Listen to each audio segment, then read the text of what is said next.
السلام علیکم ورحمۃ اللہ وبرکاتہ۔ بسم اللہ الرحمن الرحیم، والصلاة والسلام علی سیدنا و مولانا محمد وعلی آلہ وصحبہ اجمعین، اما بعد۔ میرے عزیزو، بھائیو، دوستو، بہنوں، بچوں، بچیوں، شعبان سے پہلے ہی اللہ کے نبی جب رجب کا مہینہ آتا تھا جو اس سے پہلے گزرا ہے، تو اس میں یہ دعا فرمایا کرتے تھے: اللہم بارک لنا فی رجب و شعبان وبلغنا رمضان۔ یا اللہ ہمارے رجب اور شعبان میں برکت عطا فرما اور ہمیں رمضان مبارک نصیب فرما۔ ان 2 مہینوں میں گویا آپ رمضان کی تیاری شروع فرما دیتے تھے۔ عربی زبان ایسی ہے جس میں کوئی لفظ بیکار کا نہیں ہے، بے معنی نہیں ہے۔ جس ہم کہتے ہیں چائے وائے، روٹی شوٹی، پانی وانی، کھانا شانا، تو یہ شانا وائے، یہ سارے وہ الفاظ ہیں جن کا کوئی مطلب نہیں ہے۔ عربی میں ایسا نہیں ہے، اس کے ہر لفظ کا بلکہ ہر حرف کا مطلب ہے۔ شعبان ایک مہینے کا نام ہے، لیکن شعبان کو شعبان کیوں کہتے ہیں؟ کہ اس مہینے میں عرب چارے پانی کی تلاش میں نکلتے تھے۔ شعب کہتے ہیں متفرق ہو جانا، بکھر جانا، پھیل جانا۔ وہ اس میں عرب چونکہ صحرا ہے، یہ عجب ملک اللہ نے بنایا ہے۔ یہ جزیرت العرب، جزیرہ نما، اس کے 3 طرف سمندر ہے۔ ایک طرف خشکی ہے جو اردن کے ساتھ، شام کے ساتھ جا کے ملتی ہے، عراق کے ساتھ، اور 3 طرف سمندر ہونے کے باوجود یہاں دریا، ایک دریا نہیں، اتنے بڑے ملک میں پاکستان سے 5 گنا بڑا ہے، ایک دریا نہیں، اور اتنی تھوڑی بارش ہوتی ہے۔ جزیرہ نما جو ملک ہوتے ہیں وہاں تو بارشیں مسلسل ہوتی اور دھڑا دھڑ ہوتی ہیں، لیکن اللہ نے یہاں کے پہاڑوں کو اس طرح سے ڈیزائن کیا ہے کہ بارش کی ہوائیں اس سے ٹکرا کے واپس ہو جاتی ہیں۔ اللہ نے اس خطے کو لک و دک صحرا بنایا۔ آج بھی صحرا ہے بہت، الربع الخالی، یعنی 1/4 حصہ سعودی عرب کا خالی پڑا ہوا ہے۔ اس کا نام ہی ہے چوتھائی خالی حصہ۔ وہاں زندگی نشو و نمائی نہیں پا سکتی۔ تو عرب کا جو جغرافیائی ایک تھا سٹرکچر، اس میں وہ کسی ایک جگہ رہ نہیں سکتے تھے۔ چند ایک شہر تھے جو آباد تھے، باقی وہ ہر وقت وہاں پانی ہے تو پورا قبیلہ وہاں چلا جاتا تھا، پھر پانی ختم ہو گیا، پھر پانی پہ لڑائی جھگڑے، پھر کسی اور جگہ پانی کا سراغ ملا وہاں چلا گیا۔ تو پانیوں اور چارے والی زمین کی تلاش کے لیے شعبان میں یہ نکلتے تھے، اور پھر آ کر اپنے سردار کو خبر دیتے کہ وہاں چارہ ہے، وہاں پانی ہے، پھر پورا قافلہ موو کر کے وہاں چلا جاتا تھا۔ اور یہ موبائل تھے خانہ بدوش، اور ان کی بستیاں، ان کے شہر خیمے ہوتے تھے۔ اور چونکہ یہ فطرت پر تھے، چونکہ کوئی وہاں ایسی چیز نہیں تھی جو ان کی فطرت کو مسخ کرے۔ جیسے میں شہری زندگی نے ہماری فطرت کو بالکل ادھورا کر کے رکھ دیا ہے۔ ہم نے آج تک چمکتا چاند نہیں دیکھا، تاروں بھری اندھیری رات نہیں دیکھی، ستاروں کی مسکراہٹ نہیں دیکھی۔ سورج چاند کی خوبصورت نورانی ہم نے اس کی شعائیں نہیں دیکھی، کرنیں نہیں دیکھی، تو وہ لکو دک میدان تھا۔ افلا ينظرون الى الابل کیف خلقت۔ اب اس ماحول میں رہ کر آپ اس آیت کو سمجھے۔ اونٹ ان کی سواری تھی تو اللہ فرماتا ہے اے اونٹ تو دیکھو کیسے بنا ہے، کس نے بنایا ہے۔ وَإِلَى السَّمَاءِ كَيْفَ رُفِعَتْ۔ جب تم صحرا میں سوتے اور اوپر تاروں بھری رات ہوتی ہے یا 14ویں کا چاند ہوتا ہے، یہ کس نے اوپر کھڑا کر دیا؟ وَإِلَى الْجِبَالِ كَيْفَ نُصِبَتْ۔ یہ تمہارے چاروں طرف پہاڑ ہیں کالے سیاہ، یہ کس نے کھڑے کیے، کیسے کھڑے ہو گئے؟ وَإِلَى الْأَرْضِ كَيْفَ سُطِحَتْ۔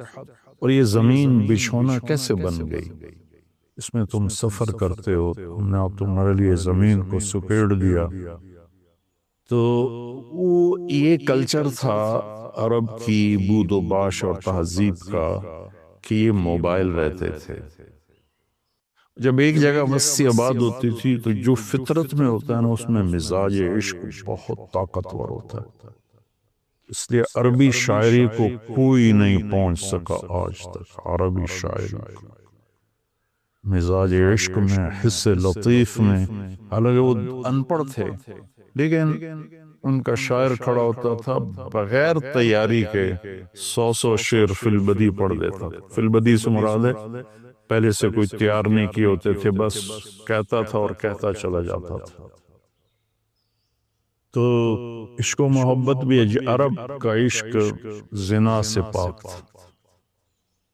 میں نے عرب جاہلیت کی تاریخ پڑھی ہے، میں پڑھ کے حیران ہو جاتا ہوں کہ کیا عجیب لوگ تھے، اور اللہ نے وہاں کسی فاتح قوم کو جانے کا موقع نہیں دیا کہ سب کہتے تھے ریت میں کیا پڑا جو ہم لیں، تو وہ محفوظ رہے، ان کی عربیت، ان کی فطرت محفوظ رہی، نہ ایرانی آ سکے، نہ اس میں رومن آ سکے، یہی اس وقت کی بڑی دو طاقتیں تھیں، نہ قبطی آ سکے جو مصر کی طاقت تھی، تو اپنی فطرت میں تھے۔ تو ان میں عشق و محبت کے جو اشعار ہیں نا، وہ ایسے ٹکڑے ٹکڑے کر کے رکھ دیتے ہیں، ترجمہ نہیں عربی۔ اگر عربی کی فہم ہو تو آدمی روئے بغیر رہ نہیں سکتا ہے۔ تو جب وہ ایک جگہ کو چھوڑتے تھے اور دوسری جگہ شفٹ ہو جاتے تھے، پھر جب وہاں سے اسی قبیلے کے کسی شاعر کا گزر ہوتا تو وہ ایک دم وہاں گم ہو جاتا، پرانی بستی، پرانا منظر، خیمے اور محبوب کا آنا جانا، تو ایک دم ان کی زبان پھڑک اٹھتی تھی۔ عرب کا سب سے مشہور قصیدہ امرؤ القیس کا ہے، وہ شروع یہاں سے ہوتا ہے کہ وہ ذکر کرتا ہے ان ایام کو جن ایام میں وہ یہاں رہتے تھے، اور اسے وہ جس سے پیار کرتا تھا وہ وہاں ہوتی تھی۔ یہ تو ایک کردار ہے کہ پورے عرب میں یہ ثقافت تھی۔ تو وہ شاعر اپنا قصیدہ لکھتا ہے تو اس سے پہلے اس تصور کو لاتا ہے۔ یہ شعبان سے جڑی باتیں آپ کو بتا رہا ہوں۔ گزر ہوتا ہے بس اب تو وہ جگہ اجاڑ ہے، لیکن وہاں وہ گارے کے نشان ہیں اور کچے اینٹوں کے نشان ہیں، خیموں کے کھونٹوں کے نشان ہیں۔ تو ایک دم پیچھے اس کے جھروکے کھلتے ہیں ماضی کے، اور وہ ایک دم آواز لگاتا ہے اپنے ساتھیوں کو، کفا کفا، ارے ٹھہر جاؤ۔ تو وہ اس کے ساتھی کہتے ہیں کیا ہو؟ نبکی من ذکر حبیب و منزل بسقط اللواء بین الدخول فحوملی۔ ٹھہر جاؤ، تھوڑا سا رو لینے دو، محبوب کی یاد میں کفا، ٹھہرو، نبکی من ذکر حبیب و منزل، تھوڑی دیر ٹھہرو، محبوب اور محبوب کے جگہ کو دیکھ کے مجھے آنسو بہانے دو۔ جو سقط اللواء، جو دخول اور حمل کے درمیان جگہ ہے، وہاں پر میرے محبوب کی بستی تھی اور ہم یہاں رہتے تھے۔ پھر وہ آگے قصیدہ چلتا، میں ویسے اشعار سنا دیتا ہوں، ترجمہ نہیں۔ کفا پھرو کیا ہوا؟ کنب کے رونا ہے، من ذکر حبیب و منزل، عشق پر، معشوق پر، جگہ پر، اور پھر یہاں چھوڑ جانے پر۔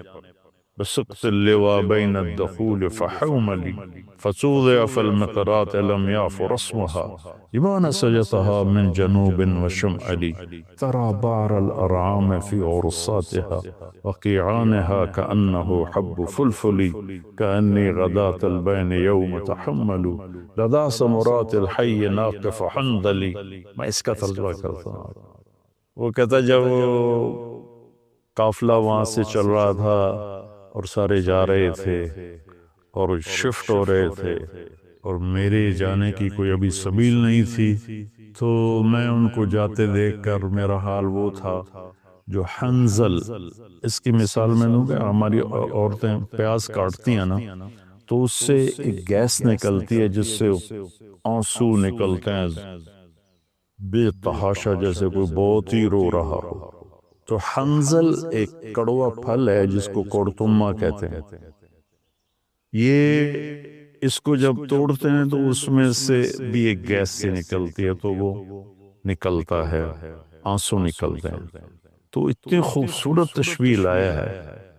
اس نے یہ نہیں کہا کہ جب وہ جا رہے تھے اور میرا محبوب بھی میری محبوب بھی جا رہی تھی تو میں رونے لگا، نہیں، کأنی غداۃ البین یوم تحمل، جس صبح جدائی ہوئی اور انہوں نے رخت سفر باندھا اور چلے، لدا سمرات الحی ناقف حنظلی، مجھے یوں لگا جیسے میں کیکر کے ساتھ بکھری ہوئی حنظل کوڑتمے کی بیلوں سے کوڑتمے توڑ رہا ہوں۔ تو جو عرب کی تہذیب کو جانتا ہے تو وہ تو اس کا مزہ لے گا کہ کوڑتمے توڑتے ہوئے کتنا آنسو نکلتے ہیں۔ پھر وہ اس کو تھوڑا پھیلاتا ہے کہ میرے رونے پر رحم کھا کر وقوفاً بہا صحبی علی مطیہم، میرے دوستوں نے اپنی سواریوں کو لا کے کھڑا کیا۔ یقولون لا تہلک اسوں وتجملی، ارے بھائی نہ رو، صبر کر۔ اور ان پاگلوں کو کون بتائے وَإِنَّ الشِّفَاءِ عَبْرَةٌ مُحْرَقَةٌ فَهَلْ عِنْدَ رَسْمٍ دَارِسٍ مِّن مَّعُوَّلِ، میں انہیں یہ بتانا چاہتا ہوں کہ مجھے رونے دو، کوئی رونے والا بھی لاؤ جو میرے ساتھ روئے یا مجھے رولائے کہ میری شفا رونے میں ہے۔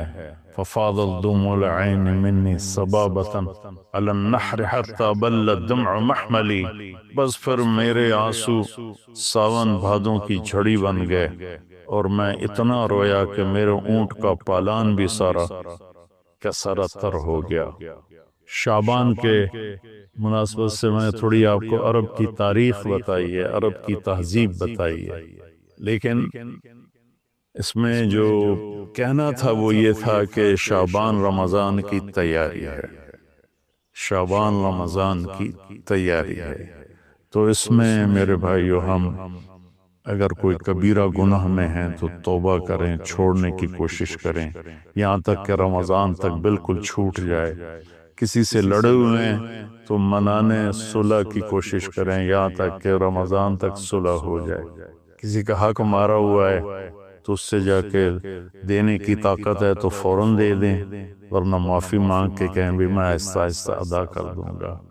یہ رمضان سے پہلے رمضان کی تیاری، رمضان میں انٹر ہونا ہے کبیرہ گناہوں کو چھوڑ کر، لوگوں کے حق تلفی کو چھوڑ کر، گالی گلوچ کو چھوڑ کر، ظلم و ستم کو چھوڑ کر، اور رشوت، چور بازاری، کھوٹ، اس کو چھوڑ کر۔ بھائی اللہ کی قسم اٹھا کے کہتا ہوں حرام میں کچھ نہیں رکھا، گناہوں میں کچھ نہیں رکھا، اور اللہ کی قسم اٹھا کر کہتا ہوں ساری بھلائیاں، ساری خوبیاں میرے اللہ اور اس کے رسول کی اطاعت میں ہیں۔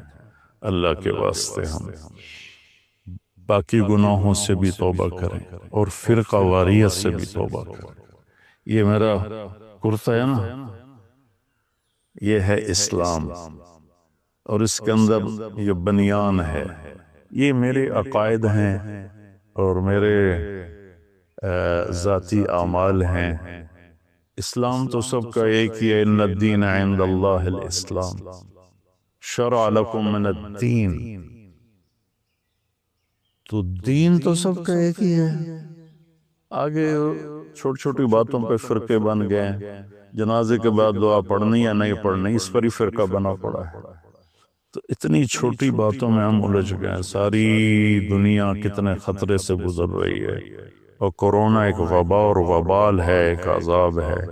ہم توبہ کریں باقی گناہوں سے، اور فرقہ واریت سے دیکھو، میں ہاتھ جوڑتا ہوں، علماء سے بھی کہتا ہوں، یہ دیوبندی بریلوی والا میدان جنگ بند کر دو، یہ شیعہ سنی والا میدان جنگ بند کر دو، یہ حنفی مالکی شافعی حنبلی سلفی یہ میدان جنگ بند کر دو۔ انشاءاللہ جو بھی قرآن اور حدیث کو سامنے رکھ کر عمل کر رہا ہے، اللہ کا فضل اس پر چھائے گا، اور وہ ایک دن ضرور جنت میں جائے گا۔ اگر اس کا غلط مطلب بھی سمجھا ہے تو اللہ جو چاہے گا فیصلہ کرے گا۔ ہم اللہ کے واسطے امت بنیں، اپنے ملک کی حفاظت کریں، یا اپنے ملک کی حفاظت کریں۔ اگر ہم کوئی منفی مثبت کام نہیں کر سکتے تو منفی بھی نہ کریں۔ تو بھائیو، ہم اپنے رب کو رمضان خوبصورت کر کے دکھائیں، شعبان اس کی تیاری۔ السلام علیکم ورحمۃ اللہ وبرکاتہ۔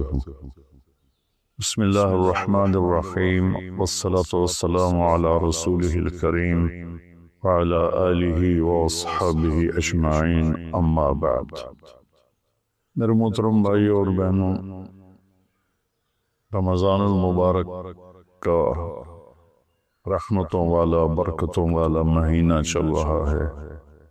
اللہ تعالیٰ اپنی رحمتوں سے ہمیں نوازے اور ان اعمال سے ہماری حفاظت فرمائے جس سے رحمتیں اٹھ جاتی ہیں۔ ابھی ایک حدیث میرے ذہن میں آئی جب میں ریکارڈنگ کے لیے آ رہا تھا، میں نے چاہا آپ سے بھی شیئر کروں۔ یہ دو حدیثیں ہیں، ان کو جمع کر کے میں ایک نتیجہ اخذ کرتا ہوں، وہ آپ کے سامنے پیش کرتا ہوں۔ اللہ کے نبی صلی اللہ علیہ وسلم مدینہ میں تھے تو جبریل انسانی شکل میں آئے اور آپ کے سامنے ابتحیات کی شکل میں بیٹھ گئے، اور آ کر آپ سے پوچھا مل اسلام، یا رسول اللہ اسلام کیا ہے؟ عمر رضی اللہ تعالیٰ فرماتے ہیں کہ ایک نوجوان تھا، وہ آ کے مجلس میں بیٹھا تو شدید بیاض الثياب وشدید سواد الشعر لا يرى عليه اثر السفر ولا يعرفه منا احد۔ ایک نوجوان آیا، سفید کپڑے، اس سے اندازہ ہوا کہ مسافر نہیں ہے۔ وہ زمانے کا سفر تو کپڑے سارے ہی خراب کر دیتا تھا، اور اگر وہ مسافر نہیں تو لا يعرفه منا احد، ہم میں سے کوئی اس کو پہچانتا بھی نہیں۔ اور آ کر وہ آپ کے سامنے ابتحیات کی شکل میں بیٹھا اور اپنے ہاتھ یہاں رکھ لیے، اور اگر آپ سے کہتا مل اسلام، یا رسول اللہ اسلام کیا ہے، تو آپ نے فرمایا شہادت لا الہ الا اللہ محمد رسول اللہ، وإقام الصلاة وإيتاء الزکاة وصوم رمضان وحج البیت من استطاع الیہ سبیلا۔ کا اسلام یہ ہے کہ کلمہ شہادت کی گواہی دینا، لا الہ الا اللہ محمد رسول اللہ، میں گواہی دیتا ہوں اللہ کے سوا کوئی عبادت کے قابل نہیں، اور محمد صلی اللہ علیہ وسلم اللہ کا رسول ہے، اور 5 وقت نماز پڑھنا اور زکوٰۃ ادا کرنا جو مالدار لوگ ہیں، اور رمضان شریف کے روزے رکھنا، اور جس کے پاس ہمت ہو، پیسہ ہو تو وہ اس پر حج بھی فرض ہے۔ یہ 5 باتیں آپ نے بتائیں تو وہ کہنے لگا صدقت، سچ کہا آپ نے۔ تو عمر رضی اللہ عنہ فرماتے ہیں کہ ہمیں بڑی حیرت ہوئی، یسألو یصدقہ، سائل بن کے سوال بھی کرتا ہے اور پھر آگے یہ بھی کہتا آپ نے ٹھیک کہا۔ پھر اس نے پوچھا مل ایمان، یا رسول اللہ ایمان کیا ہے؟ تو آپ نے فرمایا ان تؤمن باللہ وملائکتہ وکتبہ ورسلہ وبالبعث بعد الموت۔ ایمان یہ ہے کہ تو اللہ پر ایمان لائے، اس کے فرشتوں پر، اس کی کتابوں پر، اس کے رسولوں پر، اور موت کے بعد اٹھائے جانے پر، کہ موت کے بعد ایک زندگی ہے جس میں فیصلہ ہوگا اچھے اور برے۔ کہنا صدقت، آپ سچ کہتے ہیں یا رسول اللہ۔ حدیث تو آگے بھی چلتی ہے، تو پھر وہ بھی بتا دیتا ہوں، بڑی اہم ہے۔ متی تقوم الساعہ، یا رسول اللہ قیامت کب آئے گی؟ تو آپ نے فرمایا من مسئول عنہا بعلم من السائل۔ میرے دوست، یہ دنیا میں کسی کو نہیں پتا سوائے اللہ کے کہ قیامت کب آئے گی۔ تو کہنے لگا اخبرنی عن اماراتہا، عن اماراتہا، عن اماراتہا، مجھے اس کی نشانیاں بتائیں۔ تو آپ نے ارشاد فرمایا کہ ان تری الحفاة الرعاة العالة رعاء الشاء يتطاولون في البنيان وان تلد الامة ربتها۔ تو آپ نے دو نشانیاں بتائیں۔ فرمایا جب تو دیکھے عرب کے بدو ننگے پیر چلنے والے اور بکریاں چرانے والے بڑی بڑی بلڈنگوں کے مالک بن جائیں اور ایک دوسرے کے ساتھ مقابلہ کریں، میری بلڈنگ کی منزلیں زیادہ ہیں، اس کی کم ہیں، اس کی کم ہیں، میری زیادہ ہیں، ایک یہ بتائی۔ اور دوسری یہ بتائی جب تو یہ دیکھے کہ بیٹیاں بھی ماؤں کو ذلیل کرنے لگ جائیں،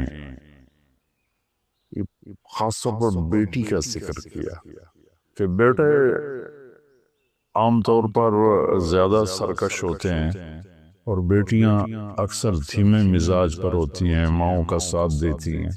تو آپ نے فرمایا خاص طور پر جب بیٹیاں بھی ماؤں کو ذلیل کریں۔ جب بھی میں حدیث بیان کرتا ہوں تو مجھے واقعہ یاد آ جاتا ہے۔ ایک بیٹی اپنی ماں سے کہہ رہی تھی بھونک نہیں، بھونکو مت، بھونک نہیں، وہ ہماری زبان ہے، بھونک نہیں۔ اور اس کی ماں کچھ بھی نہیں کہہ رہی تھی، صرف اس کے خاموش آنسو ایسے بالکل لڑیوں کی طرح بہہ رہے تھے۔ تو آپ نے فرمایا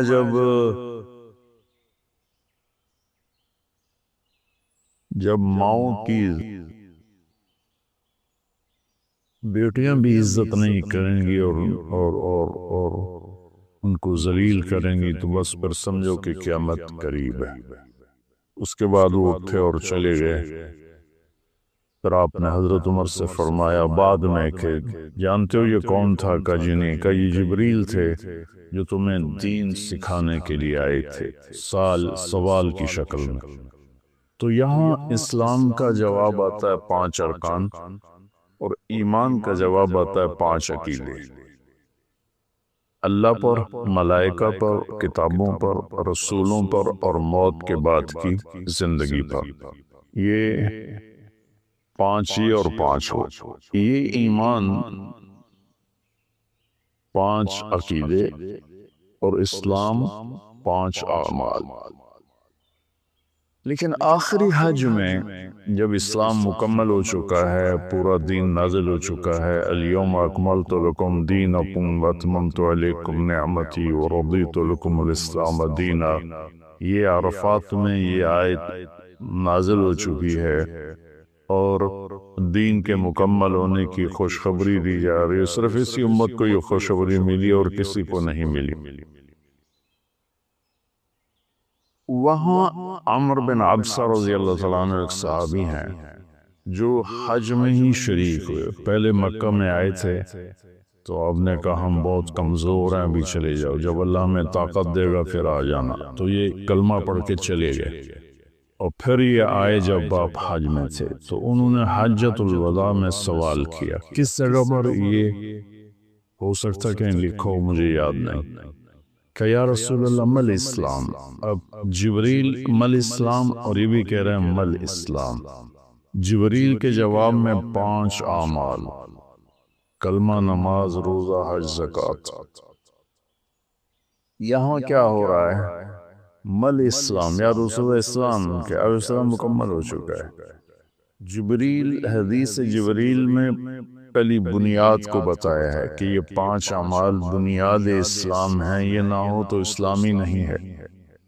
اب یہاں اس کی آخری چھت کو بتایا جا رہا ہے کہ چھت جو مکمل ہوتی ہے تو گھر کہلاتا ہے، چھت نہ ڈالی گئی ہو تو گھر نہیں ہوتا، رہنے کے قابل نہیں ہوتا، نہ خود رہ سکتا ہے مالک، نہ کسی کو بلا سکتا۔ جب وہ چھت ڈال لیتا ہے تو خود بھی رہتا ہے، مہمانوں کو بھی بلاتا ہے۔ تو اب یہ جو حدیث پاک ہے نا، یہ اسلام کی آخری چوٹی کو بتا رہی ہے۔ وہ کہتا ہے من اسلام، ایک ہی قسم کا سوال ہے، جواب 2 ہیں۔ آپ نے کہا اطعام الطعام ولین الکلام، اسلام ہے کھانا کھلانا اور میٹھا بول بولنا۔ سبحان اللہ، اللہ تعالیٰ کو سخاوت پسند ہے، سخی سے اللہ کو پیار ہے، چاہے وہ فاسق ہی کیوں نہ ہو، اور بخیل سے اللہ تعالیٰ کو پیار نہیں ہے، چاہے وہ تہجد گزاری کیوں نہ ہو۔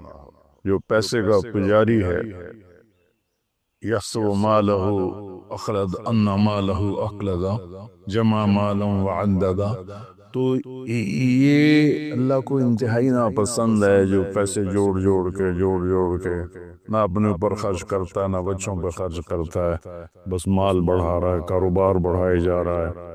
تو یہ اللہ سے اس کی دوستی کبھی نہیں ہو سکتی۔ تو اطعام الطعام، کھانا کھلانا، ولین الکلام، اور نرم بول بولنا، نرمی والا بول بولنا، نرمی والا بول بولنا، نرمی والی گفتگو کرنا، یہ اسلام کی انتہا ہے۔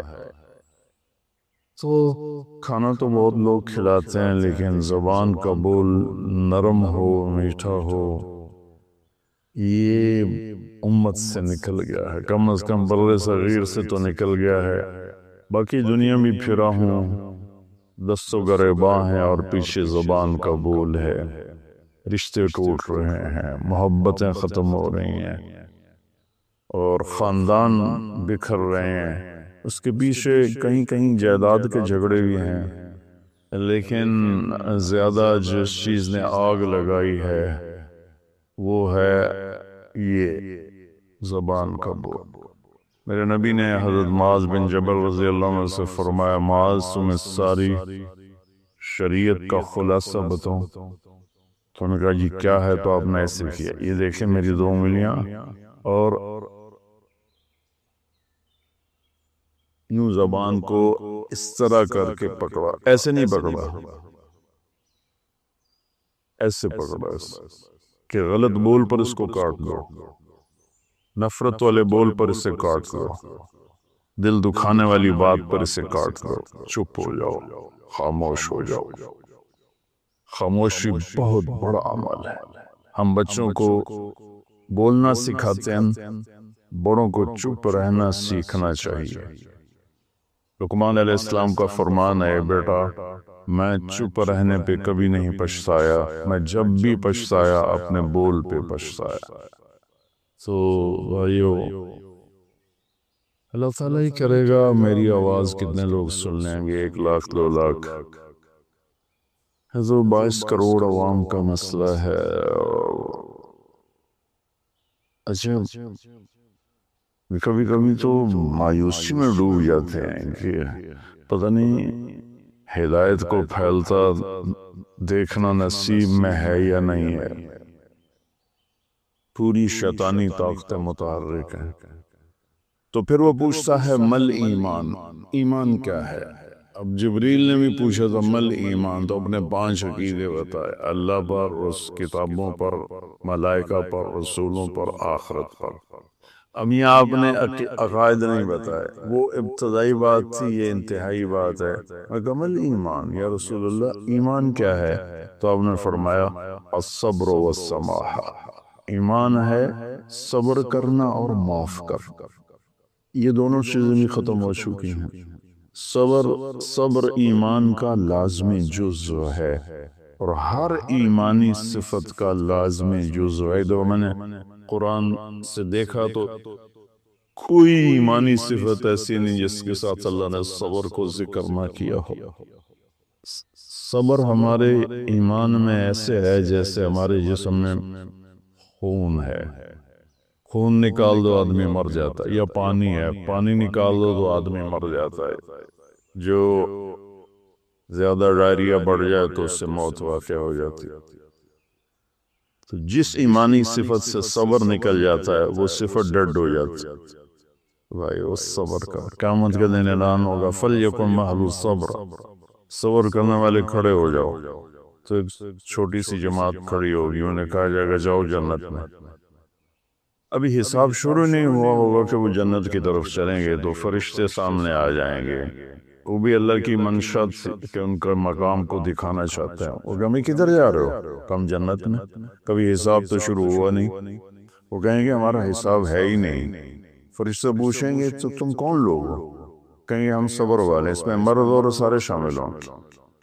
جس سے بھی صبر کے ساتھ اپنا وقت گزارا، اپنے ہونٹوں کو سی لیا، پی جائے ایام کی تلخی کو بھی ہنس کے ناصر، غم کو سہنے میں بھی قدرت نے مزہ رکھا ہے۔ تو وہ کہیں گے ہم صبر والے ہیں۔ وہ کہیں گے تمہارا کیا صبر تھا؟ تو کہنے لگے ہم اللہ کے فرمان پر جمے اور صبر کے ساتھ جمے، اپنے نفس کو بے قابو نہیں ہونے دیا، اللہ کی نافرمانی سے بچے اور صبر کے ساتھ ڈٹے رہے، اپنے نفس کو بے لگام نہیں ہونے دیا۔ وَصَبَّرْنَا عَلَى الْبَلَاءِ، اور اللہ کی طرف سے کوئی آزمائش آئی تو ہم نے اس پہ شکر ہی کیا، صبر ہی کیا۔ وہ کہیں گے انطلقوا فَنِعْمَ أَجْرُ الْعَامِلِينَ، آپ چلیے تشریف لے چلیے، آپ وی آئی پی لوگ ہیں، آپ کا کوئی حساب نہیں ہے۔ تو اب وہ پوچھ رہا ہے اسی سوال کو، مل ایمان، ایمان کیا ہے؟ تو آپ فرما رہے ہیں صبر کرنا اور معاف کرنا۔ معاف کرنا بھی ہمارے معاشرے میں کوئی نہیں، ہمارے ماحول میں کوئی نہیں، دشمنیاں چلی آ رہی ہیں، خاندان مٹ گئے، دونوں طرف فریقین قتل ہو نسلیں مٹ گئیں، لیکن جھکنے کے لیے کوئی بھی تیار نہ ہوا۔ میرے نبی نے مکہ میں فاتحانہ داخلہ کیا، 10,000 کے لشکر کے ساتھ مکہ میں داخل ہوئے۔ آج موقع تھا کہ سب کے لیے پھانسیاں تیار ہوتی، ایک ایک کر کے سب کو پھانسیوں پہ لٹکایا جاتا، اور آپ نے بیت اللہ کے دروازے کی چوکھٹ کو پکڑ کے یوں کھڑے ہو کر فرما انا صانع بکم، آج تم میرے تابع ہو، میں تمہارے ساتھ کیا سلوک کروں گا۔ تو سہیل بن عمر رضی اللہ تعالیٰ عنہ ابھی ایمان نہیں لائے تھے، اس موقع پہ ایمان لائے، کہنے لگے کریم ابن کریم، آپ بڑے کریم ہستی ہیں، کریم کی اولاد ہیں، نہیں آپ بڑے عالی اخلاق والے ہیں، عالی اخلاق والے کی اولاد ہیں، ہمیں خیر کی ہی توقع ہے۔ تو آپ نے فرمایا انتم الطلقاء اذهبوا انتم الطلقاء لا تثریب علیکم اليوم، میں وہ کہتا ہوں جو میرے بھائی یوسف نے اپنے بھائیوں سے کہا تھا، یوسف علیہ السلام نے، کہ جاؤ تم آزاد ہو، تم پر کسی قسم کا کوئی ایلیگیشن نہیں ہے۔ سبحان اللہ۔ 21 سال جنہوں نے آخر حد تک آپ کے دکھ پہنچانے کے سارے جتن کر لیے، وہ ان کو کہہ رہے ہیں لا تثریب علیکم اليوم، تمہارے ذمہ تو کوئی جرم ہی نہیں بنتا، تمہیں سزا کیا دوں، جاؤ تمہیں معاف کی۔ عثمان بن طلحہ رضی اللہ تعالیٰ عنہ کے پاس بیت اللہ کی چابی تھی، خاندانی طور پر آج بھی اسی خاندان میں چلی آ رہی۔ تو جب آپ مکے میں تھے تو آپ نے ایک دن عثمان بن طلحہ سے کہا میرے بھائی یہ بیت اللہ کا دروازہ تو کھول دے، میں اندر جانا چاہتا ہوں۔ لیکن اس نے اتنی بری طرح آپ کو ڈانٹا اور اتنی بری طرح آپ سے پیش آیا، لیکن آپ کے ماتھے پر ذرا بل نہیں پڑا۔ آپ نے کہا اچھا چلو، وہ کیا دن ہوگا جس دن یہ چابی میرے ہاتھ میں ہو، میں جسے چاہوں گا دوں۔ وہ کہنے کا وہ دن قریش کبھی نہیں دیکھیں۔ جب مکہ فتح ہوا تو آپ نے عثمان بن طلحہ کہنے لگے آج میں تو قتل کر دیا جاؤں گا، تو وہ چھپ گئے۔ تو آپ نے حضرت علی رضی اللہ تعالیٰ عنہ علیہ السلام کو فرمایا کہ جاؤ اور عثمان کو پکڑ کے لاؤ۔ تو ان کو ڈھونڈتے کہ شب مکہ چھوٹا سا تھا، ایک جگہ چھپے ہوئے تھے، وہاں سے ان کو پکڑا، ان کے ہاتھ مروڑ کے چابی ان سے چھینی، اور چابی اور ان لے کر حاضر ہو گئے، اور چابی آپ کو پیش کی۔ تو حضرت عباس رضی اللہ عنہ چچا پاس کھڑے تھے، کہنے لگے یا رسول اللہ اب چابی ہمارے خاندان میں کر لیں، ہم حاجیوں کو پانی پلانے کا کام بھی کرتے ہیں، بنو ہاشم کا خاندانی یہ ان کی ذمہ داری تھی حاجیوں کو پانی پلانا، زمزم سے پانی کھینچ کر۔ تو انہوں نے عرض کی یا رسول اللہ یہ بھی ہمیں دے دیں، چابی بھی ہمیں دے دیں، تاکہ یہ دو قسم کی نعمتیں ہمیں حاصل ہو جائیں، بیت اللہ کی برکتیں۔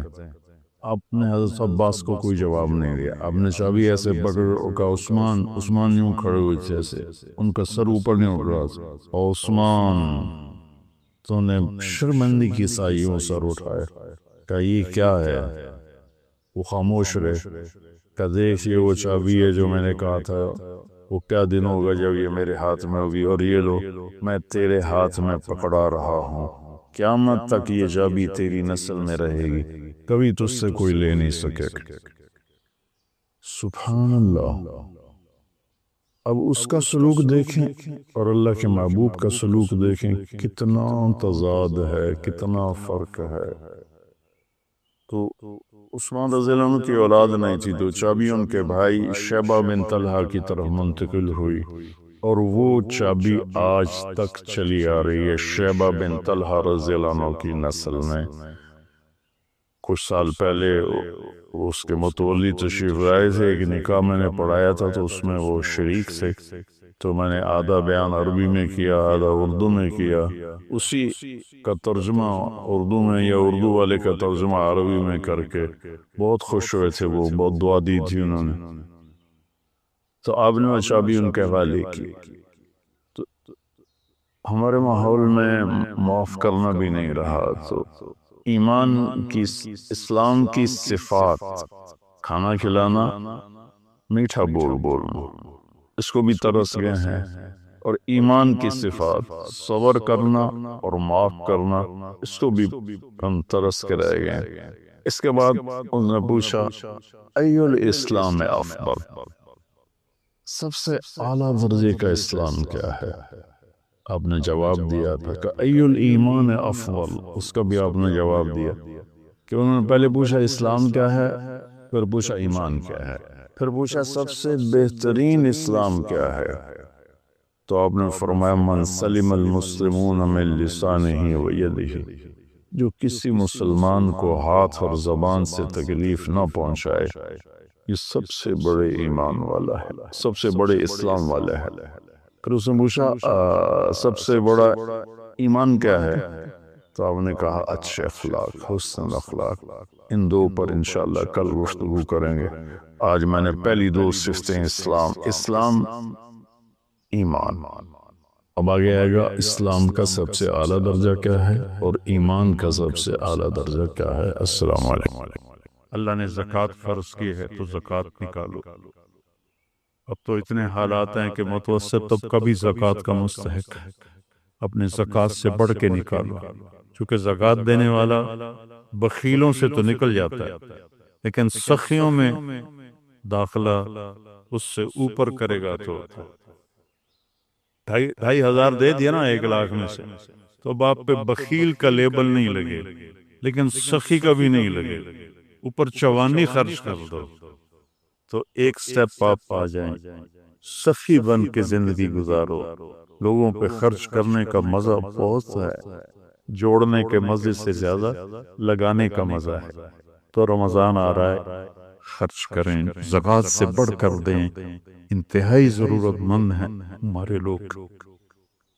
ابھی تو وہ جو سیلاب سے جو گھر گرے تھے ابھی تو وہی نہیں بنے، کتنے ہزاروں لوگ بے گھر بیٹھے ہوئے ہیں۔